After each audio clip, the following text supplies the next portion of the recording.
Ya, apa kabar? Puji Tuhan, Pak, sehat. Haleluya. Ya, Mbak Nisa, terima kasih ya semalam hari ini sudah hadir untuk berbagi dengan teman-teman yang ada di link ini.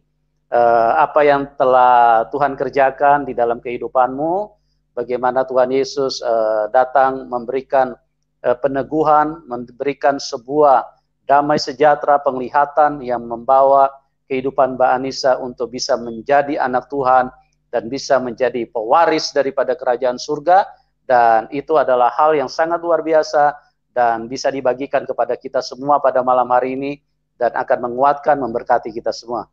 Oke, waktu dan tempat saya serahkan kepada Mbak Anissa. Silakan Mbak Anissa. Terima kasih, Pak, buat waktunya. Puji Tuhan, Shalom semuanya yang ada di live ini. Puji syukur kehadiran Tuhan Yesus, saya bisa berada di tempat ini. Saya mau menyaksikan kemurahan Tuhan yang begitu dahsyat di dalam kehidupan saya secara pribadi. Uh, saya, nama saya Anissa Dinar. Sekarang saya mempunyai anak dua. Memang Tuhan Yesus itu bekerja di dalam kehidupan saya bukan dari lahir. Saya dilahirkan dari orang tua saya yang keduanya itu Islam. Sebagaimana didikan dari kecil ya saya jalani sampai suatu ketika ada pertengkaran yang hebat kepada orang tua saya. Bahkan sampai saya nggak mengerti apa yang sebenarnya terjadi sama kehidupan saya. Di mana waktu saya kelas 4 SD, saya mengalami semuanya, yaitu orang tua saya berpisah. Jadi pas saya pulang sekolah, saya kelas 4 SD, rumah memang sudah berantakan. Saya nggak mengerti masalah rumah tangga apa sama bapak saya itu mama. Sampai bapak saya pas saya pulang itu bapak saya udah shock dan dengan keadaan rumah yang berantakan. Di situ saya cuma tanya, ada apa, Bapak? Saya bilang gitu. Kenapa ini rumah berantakan? Mama mana? Saya bilang gitu. Ya, Bapak belum bisa jawab. Di saat itu masih shock sekali. Soalnya mungkin mereka habis bertengkar hebat di situ. Saya cuma hanya dia melihat keadaan rumah. Pas besoknya itu Bapak mulai bilang sama saya, gak usah lagi ingat-ingat sama Mama. Saya bilang kenapa? Iya katanya, Bapak, Mama itu gak bakalan pulang lagi. Katanya. Karena Mama dia gak mau hidup sama kita, Mama pergi ninggalin kita. Di situ saya gak percaya karena Bapak saya bilang kayak gitu, saya nggak percaya karena mama saya itu sayang banget sama saya. Sampai saya kelas 4 SD pun dia selalu antar saya sekolah. Bahkan dia itu benar-benar dia jemput saya sekolah kalau saya kehujanan gitu. Saya nggak percaya kalau mama saya pergi ninggalin saya. Saya bilang, mama pasti pulang kan? Tapi bapak saya nggak bisa jawab. Di situ kami jalani hari-hari. Saya masih masih ingat mama saya terus.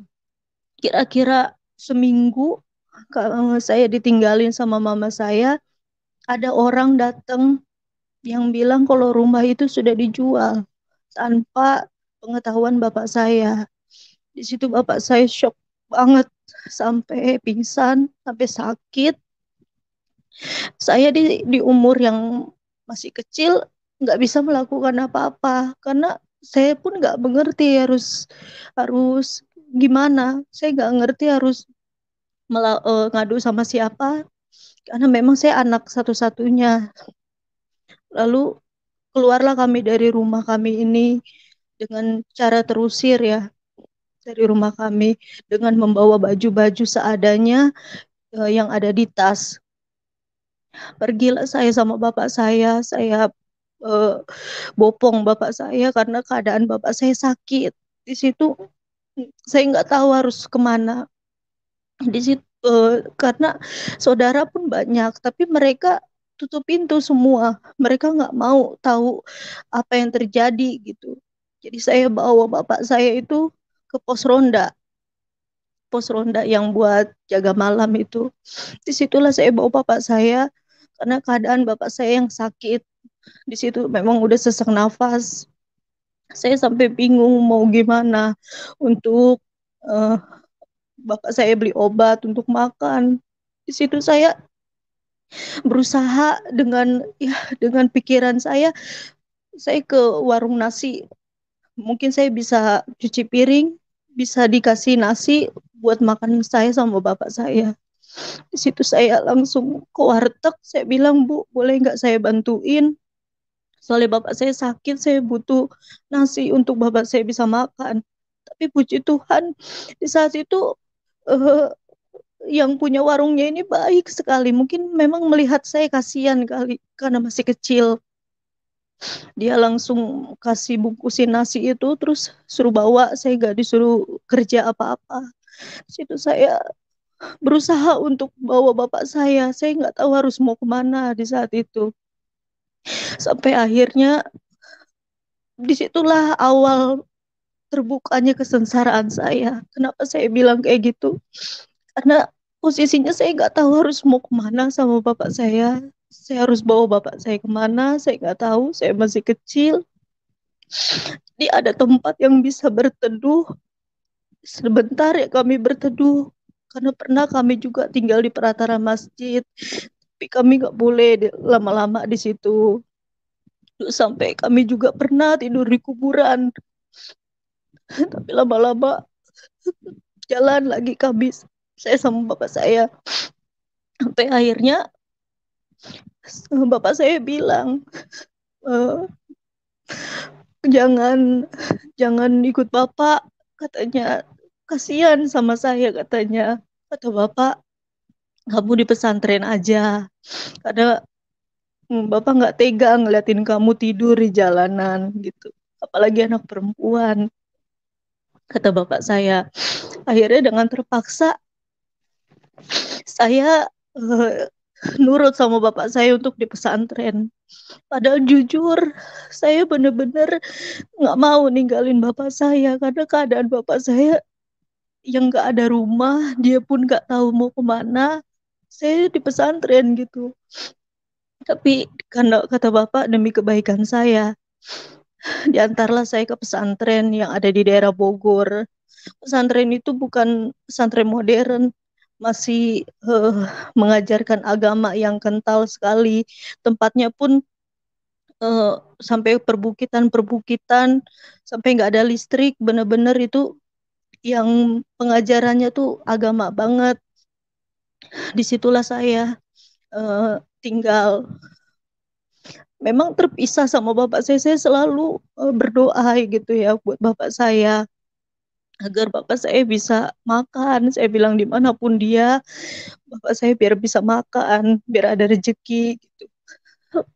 Saya di pesantren dari kelas putus sekolah kelas 4 SD sampai dengan 15 tahun saya di pesantren. Banyak banyak hal-hal yang saya rasakan di pesantren. Memang pengajaran agama ya full, nggak ada pelajaran-pelajaran semananya sekolah gitu. Di situ saya memang selalu dibimbing dengan agama, dikasih-kasih tahu tentang Al-Quran, tentang segala macam gitu, sholat tahajud apa segala macam. Tapi di hati saya ini saya selalu teringat sama bapak saya. Saya bilang, saya nggak mau terus-terusan kayak gini. Saya mau sama bapak saya. Saya nggak tahu dia di mana. Saya bilang gitu di dalam hati. Tapi saya nggak bisa cerita sama siapapun. Jadi saya pernah pernah nanya sama yang pemimpin Pompes di pesantren saya. Saya bilang, Pak, saya tolong kasih saya doa atau apapun itu untuk bisa saya tahu jalan kehidupan saya seperti apa, saya bilang. Lalu Pak Ustadznya ini bilang sama saya, ya kamu banyakin sholat tahajud aja katanya. Nanti kamu ada jalan yang terbaik buat kamu. Mungkin nanti ada jodohmu yang mau nikahin kamu katanya. Tapi posisinya itu saya masih kecil, saya nggak mau untuk menikah atau gimana. Saya maunya itu saya bareng-bareng sama bapak saya gitu. Sampai saya jalanin lah semestinya yang di pesantren. Sampai akhirnya saya sholat malam tahajud. Saya sholat tahajud di situ benar-benar saya minta sama yang maha kuasa. Saya bilang tolong tunjukkan jalan. Saya harus gimana nih masa depan saya. Apalagi dengan keadaan orang tua saya. Ada sejadah, ada mukena. Saya tertidur di situ. Dan saya bermimpi. Mimpinya itu saya berada di sebuah taman. Tamannya itu sangat indah sekali. Bahkan banyak orang-orang yang tertawa, yang senang. Saya melihatnya juga, ih enak banget di sana gitu. Sampai saya bilang, orang-orang pada senang ya. Orang-orang pada lari-larian, pada ketawa-ketawa. Mereka memakai baju putih semuanya. Putih seperti gaun ya. Berbinar-binar gitu. Saya sampai enak banget ini tempat gitu. Tapi saya cuma dikasih penglihatan di tempat itu.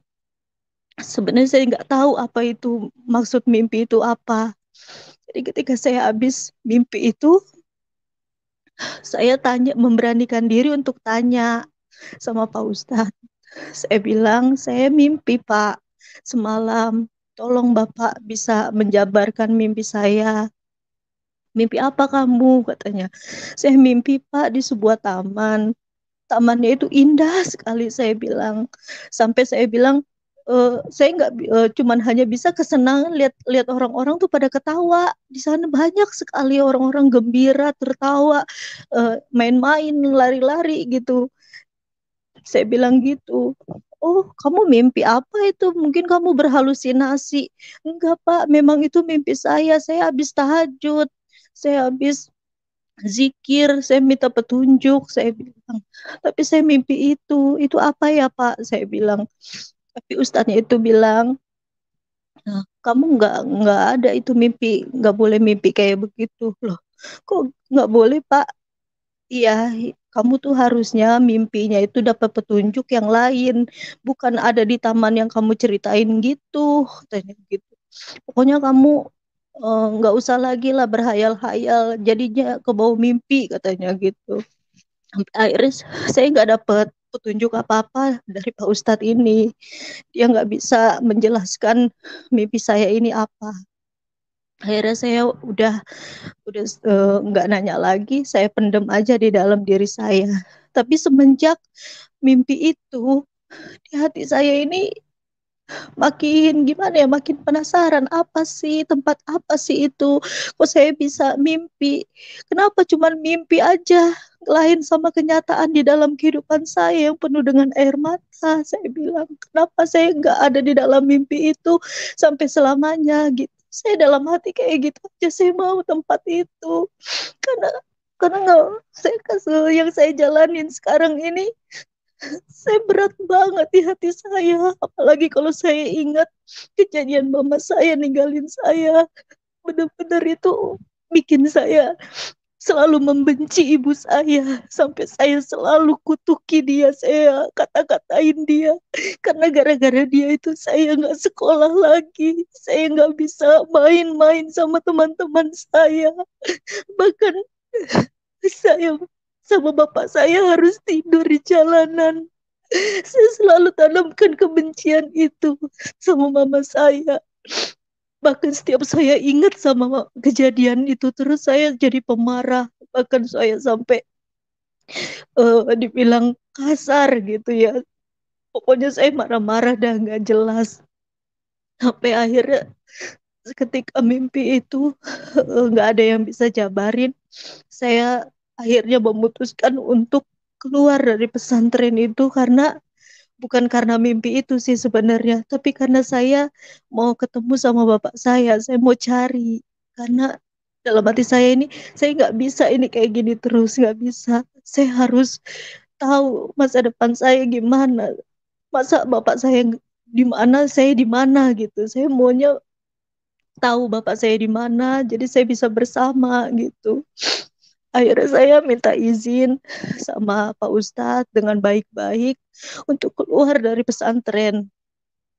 Pak Ustadznya bilang, ya udah kalau kamu mau keluar, itu kan permintaan kamu sendiri. Kamu udah ada bekal yang banyak dari pengajaran yang diberikan di sini. Karena kamu nggak sabar. Kalau kamu sabar di sini, pasti kamu nanti dapat petunjuk. Siapa tahu ada yang nikahin kamu, kamu bisa hidup enak langsung katanya. Di situ saya ya udah saya pamitan. Akhirnya saya cari bapak saya. Saya cari bapak saya kemana-mana. Ternyata ada petunjuk bapak saya jadi marbot di masjid. Di situ saya senang sekali bisa melihat bapak saya di situ. Dan saya pun ikut tinggal sama bapak saya di masjid, tidur di pelataran masjid. Karena bapak saya jagain masjid itu bersih-bersih kalau setiap hari Jumat gitu kan, sholat Jumat. Tapi nggak, bukannya digaji, cuman bersih-bersih itu nanti dikasih gitu, cuma setiap hari Jumat karena marbot yang aslinya tuh ada yang digaji di situ. Jadi sampai setahun lebih lah saya bantuin bapak saya di masjid, saya tinggal di situ. Saya bilang, Pak, ayo Pak kita keluar dari sini karena Nisa mau cari kerjaan, jadi kita bisa ngontrak lah yang satu-satu petak gitu. Nisa mau kerja nyuci piring orang gitu. Di situ bapak saya cuma bisa diem karena mungkin bapak saya tuh nahanin nangis, tapi dia tuh nggak pernah nangis di depan saya.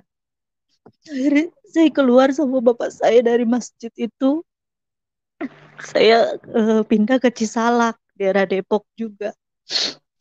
Di situ memang ada satu keluarga, dia punya catering, punya rumah makan. Saya bantu-bantuin di situ sampai saya bisa ngontrak satu petak sama bapak saya.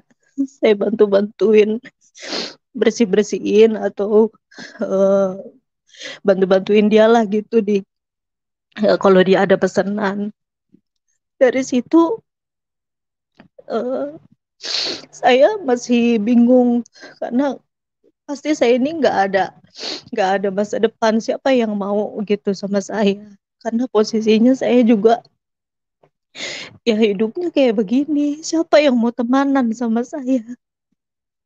Bahkan di saat itu orang-orang masih bisa sekolah,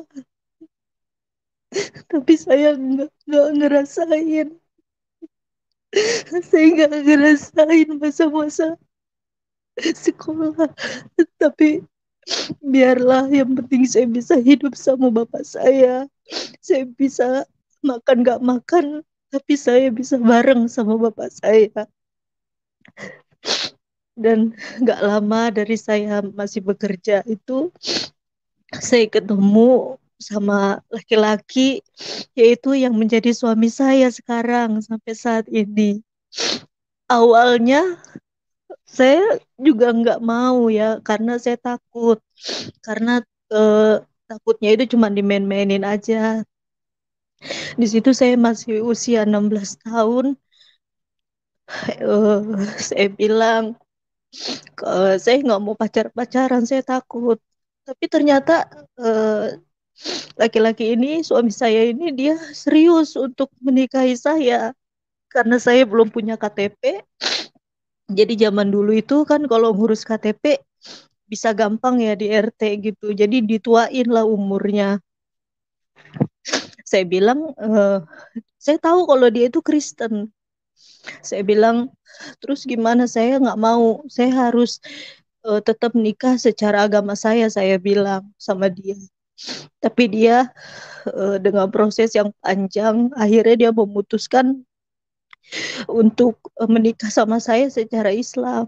Itu pun butuh perjuangan dia sampai diusir ya sama keluarganya. Pasti nggak terima orang tuanya. Itu pengorbanan dia yang luar biasa di saat itu. Sampai dia meninggalkan hak-hak dia sama dia orang tuanya untuk menikahi saya.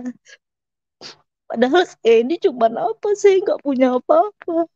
Bahkan saya aja nggak sekolah, nggak ada pendidikan. Di situ saya bilang sama dia, ya nggak usah lah kita lanjutin. Saya kasihan sama kamu, saya bilang. Tapi dia selalu bilang, pernikahan itu nggak bisa main-main. Apalagi pilihannya kan udah kita yang pilih, kata dia.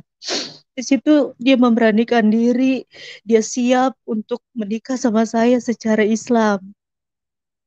Akhirnya kami nikah, eh, ada saksi gitu kan.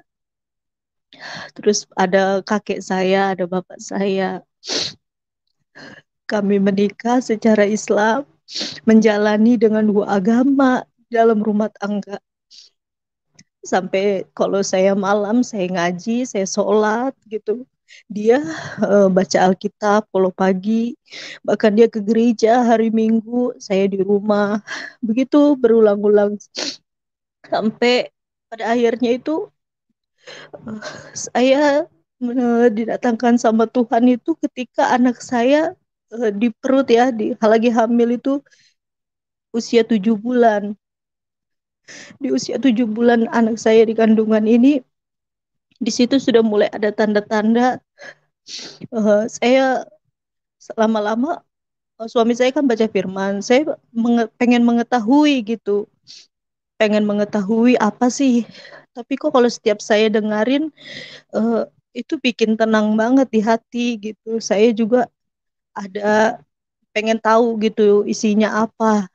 Jadi saya memberanikan diri untuk buka Alkitab itu pas suami saya lagi nggak ada. Saya buka Alkitab itu, itulah pertama kali saya pegang Alkitab orang Kristen ya. Pertama kali. Saya pun nggak tahu. Saya baca karena itu bahasa Indonesia, gampang dibaca. Saya baca, di situ ada kata mengasihi. Nah, kata mengasihi ini memang simpel sekali mengasihi, tapi kalau buat saya pas pertama kali saya baca itu, di hati saya langsung langsung gimana ya dibilang ya, langsung saya tuh gak kuat.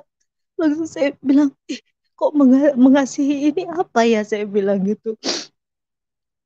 Saya masih saya pikirin itu sambil saya baca. Tapi lama kelamaan di hati ini kok tenang banget ya baca Alkitab ini. Kayak kayak kita lagi cerita sama orang, nah orangnya itu lagi nasihatin kita gitu di dalam bacaan itu yang saya rasa. Jadi pas suami saya sudah pulang, saya tutup lagi Alkitab karena saya nggak mau dia tahu saya baca Alkitab. Sejak itu pas malam itu memang saya mikirin aja kata-kata mengasihi ini apa ya? Kok pas begitu saya baca pertama kali kok jantung saya tuh langsung ada apa ya? Kayak tiba-tiba kalau langsung ser gitu di hati ini. Ada apa ya kata-kata mengasihi ini? Sampai akhirnya saya tertidur, saya habis sholat, dan suami saya juga udah mau tidur, dia berdoa, ya kami masing-masing berdoa. Akhirnya di situ saya tidur dengan posisi terlentang, karena di situ saya hamil 7 bulan. Nah, pas di tengah-tengah tidur kami, saya ini bukannya mimpi ya. Jadi dari posisi tidur eh, terbaring, ada yang bangunin terduduk. Nah, terduduknya ini kayak orang bangunin secara paksa dari tidur duduk gitu, posisi duduk. Itu saya bangun, saya duduk. Eh, tapi saya masih masih linglung. Siapa yang bangunin saya nggak tahu. Tiba-tiba saya terduduk. Tapi berasa saya disentuh dari belakang, saya berasa karena didudukin.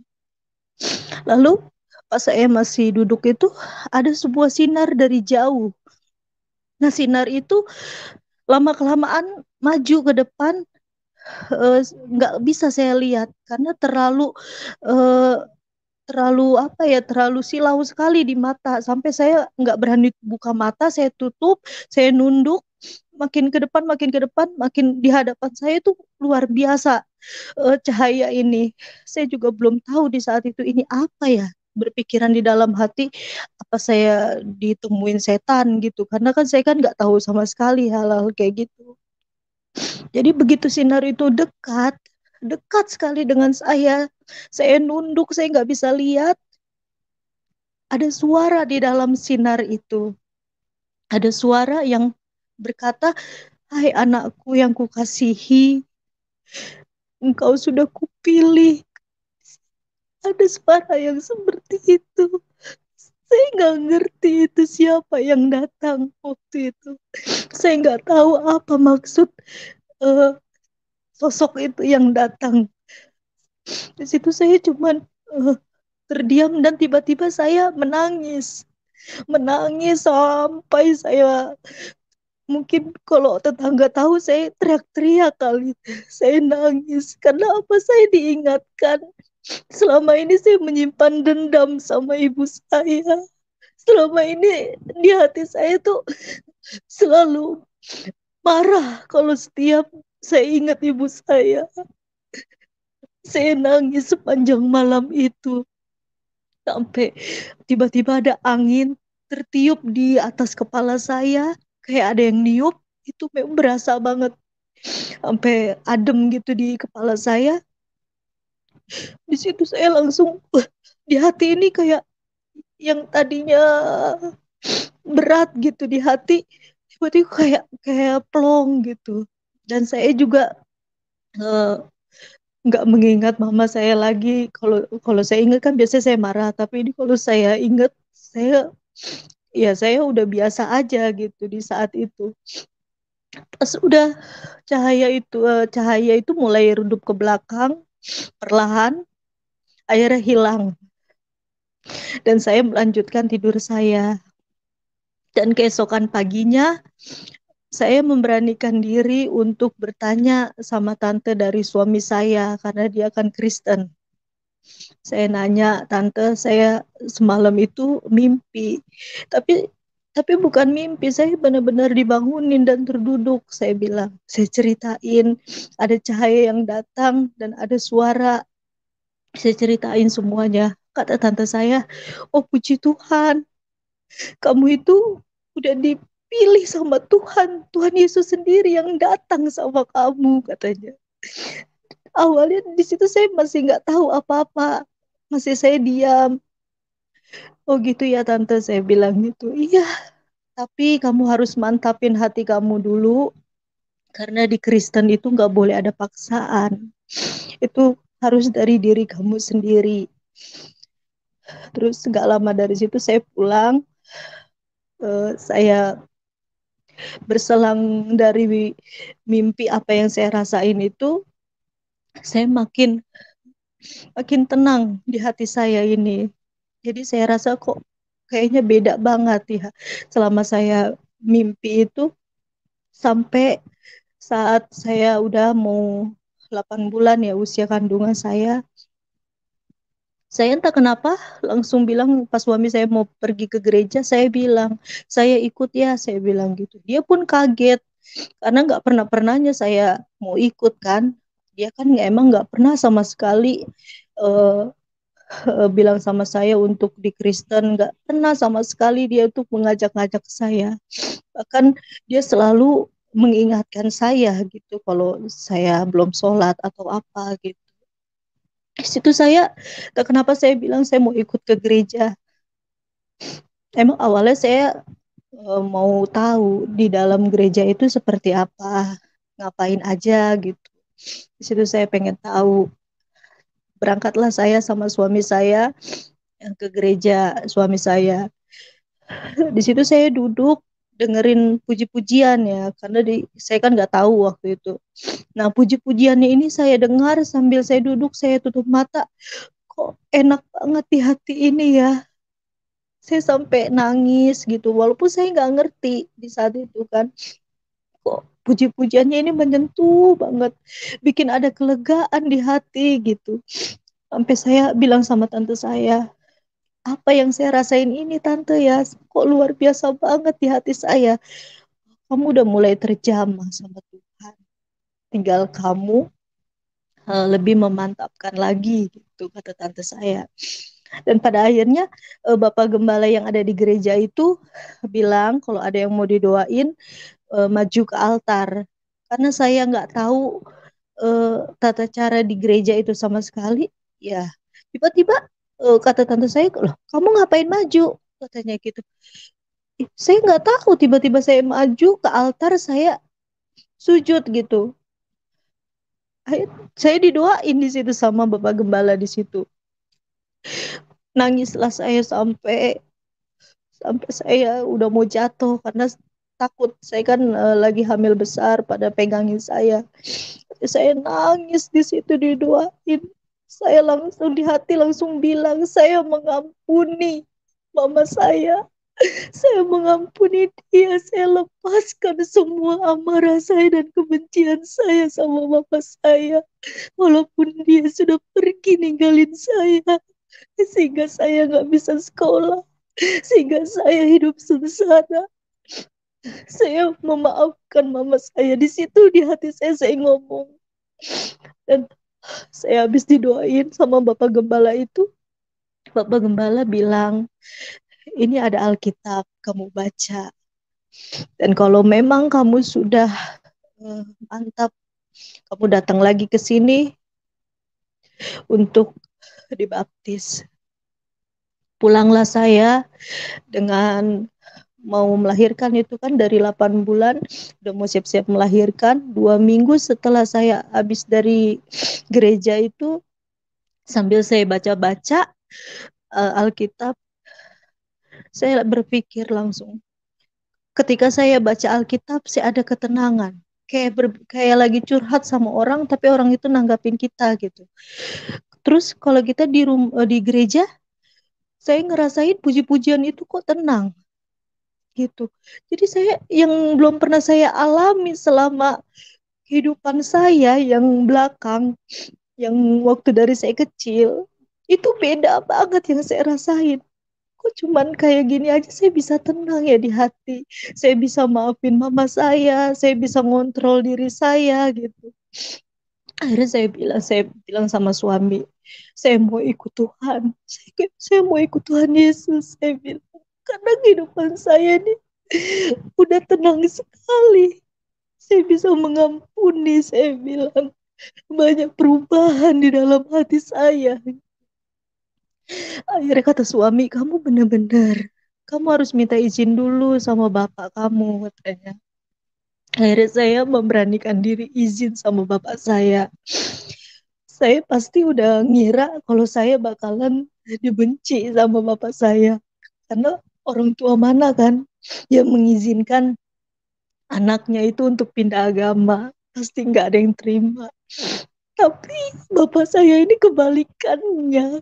Saya minta izin waktu itu, bapak saya bilang, apapun yang Neng jalanin, katanya, jalanin dengan benar. Agama apapun sama, Neng, katanya. Yang penting Neng ngejalanin dengan benar. Itu kata bapak saya. Di situ saya bilang terima kasih Pak udah ngertiin Nisa, saya bilang. Bapak saya di situ mengizinkan untuk saya dibaptis. Dengan bapak saya memang datang ke gereja, tapi dia di altarnya, di halaman gereja. Dia menyaksikan saya dibaptis. Jadi pas udah saya minta izin sama bapak saya bilang sama Bapak Gembala untuk saya mantap untuk dibaptis. Tapi nggak mudah langsung dibaptis. Ada proses yang dimana saya harus alami. Ketika saya mau hari hanya dibaptis itu, paginya kakek saya datang nih sama keluarga yang lain. Dengan datang ingin menghakimi saya. Mereka nggak terima kalau saya itu jadi kafir, katanya. Bahkan dia mau pukul suami saya. Katanya karena suami saya udah mempengaruhi saya bisa jadi Kristen gitu. Di situ saya bilang saya bukan dipengaruhi sama siapa-siapa. karena saya tahu ada kedamaian di dalam Tuhan Yesus. Apa selama ini kalian ada di kala saya sengsara? Saya bilang, enggak kan? Saya bilang, apa kalian mau tahu saya tidur di jalanan? Kalian tutup mata semuanya kan? Jadi apapun jalan yang saya pilih, itu ada damai di hati saya bilang. Inilah jalan yang terbaik buat saya. Tapi tetap kakek saya ini nggak mengizinkan saya sampai semua orang-orang yang dia bawa ini mau menghakimi saya, bahkan dia mau biar saya jangan berangkat gitu dibaptis, sampai mereka lempar-lempari kami kan. Di situ memang saya dikontrakan, sampai yang ngontrak di samping saya itu takut semua karena ada kegaduhan, dilempar-lemparinnya. Saya pas mau melangkah keluar, kaki saya kotor semuanya, bahkan hujatan-hujatan itu sampai diteriak-teriakin apa segala macam. Tapi saya bilang sama suami, ayo kita melangkah, ini belum ada apa-apanya, kita harus berjuang sampai ke gereja. Saya bilang, walaupun di saat itu suasananya benar-benar mereka itu sampai lempar-lempar saya, lempar-lempar segala macam. Tapi tetap mereka itu menghalangi saya untuk jalan. Sampai saya bilang, ayo udah cepat kita jalan. Mereka tetap itu dari belakang mau nyusul kami. Tapi di pertengahan jalan mau dekat ke gereja, tiba-tiba mereka udah nggak lagi ngikutin kami. Disitulah kami bisa sampai di gereja, dan dengan kaki yang kotor dan baju yang kotor karena kena lempar-lemparan. Dan Bapak Gembala bilang, ada apa? Saya bilang nggak ada apa-apa Pak, saya bilang gitu. Kok kotor sekali? Iya Pak, nggak apa-apa. Akhirnya di situ saya bisa dibaptis. Ketika saya dibaptis, selam saya pas keluar dari air itu, di situ saya merasakan beban yang di hati ini yang selama ini saya rasain itu hilang seketika. Bahkan hati mengampuni ada di dalam hati saya. Saya melupakan semua yang orang-orang benci sama saya. Saya maafkan mereka. Bahkan setiap saudara-saudara saya yang menghakimi saya mengampuni mereka. Terutama dengan ibu saya. Lalu kami setelah dibaptis, kami menjalani rumah tangga yang baru di dalam Tuhan. Sampai kami pergi dari Cisalak itu dan untuk kontrak di tempat lain. Karena kami udah malu waktu itu dilempar-lemparin itu kan. Kami pindah kontrakan, masih di daerah Depok juga. Kami memutuskan untuk tidak dekat dengan saudara saya dan saudara dari suami. Jadi benar-benar kami berumah tangga ya jalanin berdua. Dan akhirnya waktu itu pas saya melahirkan, nah bapak saya datang dan bapak saya sekalian pamit sama saya waktu itu. Dia bilang dia mau ke Jawa, dia mau menikah dan dia mau hidup di sana. Saya bilang, Bapak tinggal di Jawa di mana? Tapi Bapak nggak mau kasih tahu. Dia bilang sama saya, Nisa kan udah rumah tangga. Jadi Nisa harus jalanin rumah tangga Nisa dengan baik. Jangan mikirin Bapak lagi. Bapak udah selesai. Yang penting Nisa kan udah rumah tangga. Katanya udah punya anak. Urus anak yang benar. Itu kata Bapak. Itu terakhir kalinya Bapak bilang sama saya. Sampai saat ini saya nggak pernah lagi ketemu. Dan saya nggak tahu keberadaannya di mana, di Jawanya pun saya nggak tahu di mana. Dan akhirnya sampai saat ini kami jalani kehidupan rumah tangga kami yang apa adanya dengan suami saya seorang ojek online. Keadaan kami apapun kami jalani, kami percaya Tuhan tolong saya, pasti Tuhan tolong juga setiap permasalahan. Dan saya Tuhan kasih talenta untuk berdagang, jualan kecil-kecilan. Saya jualan, apalagi di masa pandemi ini kan nggak bisa keliling ya. Akhirnya saya berjualan itu secara lewat grup Facebook. Saya posting gitu makanan-makanan yang saya jual. Kalau ada yang pesan, saya antar. Jadi memang selama pandemi orang-orang pada takut keluar, justru saya malah keluar. Karena saya bilang sama Tuhan, kasihan anak saya bukannya nantangin penyakit. Saya bukan nantangin penyakit, tapi saya bilang sama Tuhan, Tuhan jagai saya. Saya mau keluar nganterin makanan. Tuhan jauhkan saya dari segala virus-virus karena Tuhan lebih tahu. Saya lakukan ini untuk anak-anak saya biar bisa makan. Jadi ada satu lagi kesaksian terbesar saya baru-baru ini, di mana anak saya ini yang pertama, yang laki-laki itu baru lulus SD tahun ini dan harus SMP. Jadi anak saya kan harus online ya daftarnya waktu itu SMP karena masih corona, lagi PSBB, harus secara online. Nah, saya daftarin anak saya dari jauh-jauh, saya udah urus itu surat keterangan miskin, terus saya minta tolong sama sekolah SD-nya itu untuk dibuatkan surat tidak mampu. Saya udah persiapkan. Jadi pas hari haknya daftar sekolah ini, saya masukin lah surat-surat keterangan miskin saya ini apa segala macam. Rupanya anak saya nggak diterima. Nah, nggak diterima itu, saya di situ saya bilang, oh Tuhan, kok anak saya nggak ada namanya ya? Saya bilang, mungkin di kesempatan kedua ini nanti terakhir anak saya bisa masuk dengan jalur zonasi. Karena zonasi itu kan yang dekat rumahnya dari sekolah. Kebetulan rumah saya dekat dari sekolahan SMP ini, negeri.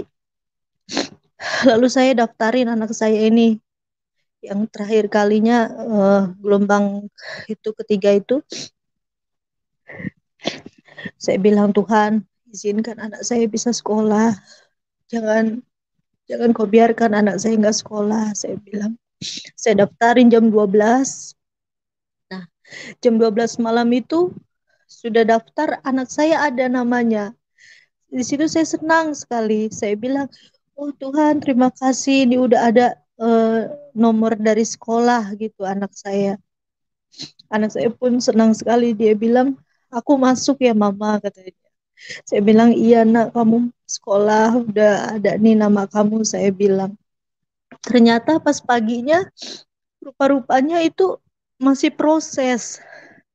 Sampai anak saya urutannya lah makin lama makin jauh. Yang tadinya posisi 4, 15, tiba-tiba mundur lagi sampai ke 100, bahkan 100 lebih. Sorenya itu benar-benar udah nggak ada nama anak saya. Karena tersingkir sama umur yang lebih tua. Padahal umur anak saya kan 12 tahun lebih. Harusnya udah bisa. Tapi mungkin nggak tahulah sistem sekolahnya itu gimana. Di situ saya bilang, Tuhan, jangan kau biarkan anakku gak sekolah. Dari mana aku ya Tuhan? Gak mungkin Tuhan aku bisa bayar swasta. Dari mana ya Tuhan? Saya bilang, ini kesempatan di negeri ini ya Tuhan. Tapi nama anak saya gak ada. Kalau saya nggak sekolah dulu ya Tuhan, itu nggak apa-apa ya Tuhan. Tapi jangan biarkan anak saya nggak sekolah. Dia pun nangis. Dia bilang, Mama nama aku nggak ada ya. Saya di situ hancur hati saya sebagai orang tua. Karena saya bilang, sabar ya nak. Kalau nggak tahun ini kamu masuk sekolah, mungkin tahun depan nak, Mama daftarin lagi. Walaupun saya sakit hati ini ngelihat anak saya nangis, bahkan dia ditelepon sama gurunya, guru SD-nya, kamu sekolah di mana SMP, tapi dia nggak bisa jawab. Dia nggak bisa jawab karena dia nggak tahu sekolahannya di mana. Sampailah 2 minggu udah ditutup lah itu sekolahan semuanya pendaftaran. Tetap anak saya nggak ada sekolahan. Sampai udah sekolah online. Di situ saya masih bergumul sama Tuhan. Siang malam saya pinta sama Tuhan, Tuhan tolong Tuhan. Jangan kau biarkan anak saya ini nggak sekolah Tuhan. Saya bilang cukup saya saja Tuhan. Di saat saya bikin dagangan, saya selalu berdoa sama Tuhan. Bahkan di saat saya anterin makanan saya selalu berdoa sama Tuhan. Dan Tuhan jawab dengan caranya yang luar biasa. Saya nggak kenal sama orang ini. Orang ini pesan-pesanan makanan saya. Dia pesan cireng. Dia bilang sama saya, Ibu anaknya udah berapa? Sekolah di mana gitu. Dia tanya. Saya bilang anak saya yang gede harusnya SMP Pak. Tapi nggak sekolah karena nggak ada sekolahan. Kemarin daftar udah nggak ada nama anak saya kesingkir. Saya bilang, saya ceritain semuanya. Terus dia bilang, anak ibu harus sekolah bu, kan laki-laki. Saya dari mana pak? Kalau di swasta saya nggak berani. Dari mana uang saya pak? Beli formulir 200.000 aja saya masih mikir pak. Apalagi ini harus bayar uang pembangunan, apa uang segala macam. Saya nggak berani pak, saya bilang. Nggak bu, anak ibu harus tetap sekolah katanya. Nanti saya yang urus semuanya. Saya bisa masukin anak ibu ke negeri yang dekat rumah ibu. Di situ saya masih diam. Saya masih nggak percaya. Karena sekolahan negeri itu udah tutup semuanya. Nggak mungkin anak saya bisa di negeri gitu. Kata dia, saya punya itu Bu, punya hak untuk masukin anak sekolah ke negeri katanya. Walaupun saya nggak tahu pekerjaan dia apa, tapi dia meyakinkan saya kayak gitu. Pada akhirnya saya masih belum berani ngomong sama anak saya kalau anak saya dimasukin sekolah. Pas 3 hari setelah ketemu sama bapak itu, dia WA saya, dia bilang Bu, saya minta data-data anak ibu katanya, kayak akte kelahiran sama tanda lulus kemarin katanya. Situ saya kirim, terus dia bilang anak ibu sudah bisa masuk, udah diterima ya di SMP negeri dekat rumah ibu. Saya bilang ini beneran Pak? Iya beneran Bu. Oh di situ saya ya Tuhan, tidak sia-sia saya nangis pagi siang malam. Akhirnya anak saya bisa sekolah. Di situ saya mengucap syukur sama Tuhan, luar biasa pertolongan Tuhan ini benar. Yang yang tidak mustahil itu kan bisa aja Bapak itu kan nggak kenal sama saya juga nggak kenal.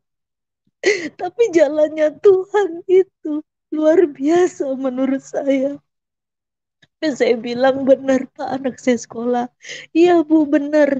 Saya biasanya itu kalau masukin anak sekolahan ke negeri saya dapat uang itu 5 juta, 10 juta katanya. Terus saya diam. Saya bilang, saya mana punya uang segitu, Pak. Saya bilang gitu. Tapi ya udah, Bu. Yang penting anak Ibu sekolah. Sekolah aja dulu. Nanti ada pun berkat Ibu, Ibu kasih sama saya. Katanya. Jadi walaupun saya nggak tahu dari mana nantinya, tapi karena anak saya sudah masuk sekolah di situ saya senang sekali sampai saya bilang ke anak saya, kamu sekolah nak, kamu ada sekolah nak, kamu udah nggak malu lagi ditanya sama guru sekolah di mana. Di situ anak saya sekolah walaupun udah ketinggalan 3 minggu dari dari belajar online. Di situ anak saya senang sekali sampai dia bilang, benar-benar ya Ma, Tuhan Yesus itu baik ya Ma, nolong kita katanya. Aku bisa sekolah katanya. Iya nak, jangan kayak Mama. Dulu Mama gak sekolah tapi kamu harus sekolah, saya bilang. Di situ saya senang sekali karena memang Tuhan Yesus itu benar-benar memperhatikan kehidupan saya. Bahkan kalau mau dibilang saya ini siapa Tuhan? Saya ini orang yang apa ya kalau dibilang, orang yang nggak ada pendidikan, orang susah gitu, yang tinggal harus di jalanan. Tapi Tuhan itu kasih penyertaan saya, kasih pengharapan saya. Benar-benar luar biasa mujizat Tuhan itu yang saya rasakan dari saya kecil sampai anak saya bisa bersekolah saat ini. Itu adalah kesaksian terbesar di dalam kehidupan saya. Sampai akhirnya anak saya bisa belajar online, bisa nge-zoom, walaupun waktu itu keterbatasan ya, karena harus pakai HP yang lumayan canggih gitu, harus bisa internetan, harus ada kuota. Di situ saya harus berusaha demi anak saya harus bisa jualan untuk anak saya bisa sekolah, beli kuota. Memang anak saya masih pakai seragam SD, terus ditegur sama gurunya, Heskia kenapa masih pakai seragam SD? Kan ini udah SMP, harusnya pakai putih biru gitu. Kalau setiap Zoom dikasih tahu. Saya bilang, iya Bu, nanti saya lagi kumpul-kumpulkan uang Bu. Nanti saya belikan seragam anak saya putih biru. Kata gurunya, iya ya Bu, cepat-cepat ya Bu, soalnya kan kasihan anaknya beda sendiri. Tapi anak saya nggak minder karena dia tuh tahu diri gitu. Mamanya ngumpulin uang gitu. Saya bilang sabar ya nak, nanti kalau udah terkumpul beli seragam. Saya bilang, di situ puji Tuhan sampai saat ini kemurahan Tuhan itu boleh terjadi di dalam kehidupan saya, sehingga apa yang saya rasakan ini benar-benar luar biasa pertolongan Tuhan. Apa yang gak mungkin itu jadi mungkin bagi Tuhan. Jadi saya bermaksud bersaksi di tempat ini, biar kita sama-sama selalu mengucap syukur sama Tuhan. Setiap keadaan apapun kita, jangan pernah tinggalkan Tuhan, apalagi melupakan Tuhan. Karena Tuhan sudah baik buat kita. Kita nggak minta apapun, Tuhan tahu hati kita. Karena itu saya mengucap syukur di malam hari ini saya bisa dikasih kesempatan, saya bisa menyaksikan kemurahan Tuhan yang berlaku di dalam kehidupan saya, di kehidupan keluarga saya, kehidupan anak saya. Biarlah menjadi berkat buat kita semua, dan biar Tuhan Yesus saja menyertai kita semua. Amin. Terima kasih kesaksian saya. Oke, puji Tuhan. Terima kasih buat Mbak Anissa Iya, Dinar atas kesaksiannya yang luar biasa. Kita semuanya dikuatkan, diberkati bagaimana Tuhan itu tidak pernah tinggal diam dengan melihat setiap keberadaan hidup manusia. Asalkan saja manusia mau datang kepada Tuhan, mau mencari Tuhan, maka Tuhan akan menyatakan dirinya. Karena dia Tuhan yang memang selalu setia. Dia selalu hadir di dalam setiap ciptaannya. Semuanya di dalam kontrolnya, ya. Matahari iya, pun di dalam kontrol Tuhan, laut, semua ciptaan Tuhan ada di dalam kontrol Tuhan. Itu sebabnya matahari tanpa kekuatan manusia, tanpa hal-hal yang ada di dalam dunia, semuanya bekerja sesuai dengan apa yang telah ditetapkan oleh Tuhan. Ya, matahari setiap jam 6 sore, matahari sudah terbenam dengan sendirinya. Karena itu merupakan ketetapan Tuhan. Setiap pagi jam 6, matahari sudah perlahan-lahan muncul di ufuk timur. Itulah kebesaran Tuhan. Kita tidak perlu mengupayakannya, kita juga tidak perlu meminta-minta, tapi Tuhan setia. Kenapa? Karena memang Tuhan sangat baik. Dan pada malam hari ini, kita sudah dengar bagaimana Tuhan setia kepada Anissa Dinar, dari kehidupannya yang kecil, dari masa kecilnya sudah terjadi tragedi perpecahan rumah tangga, dan apa yang terjadi, Tuhan Yesus datang dan menolong Mbak Anissa. Ya, kuasa Tuhan yang sama juga bisa terjadi di dalam hidupmu.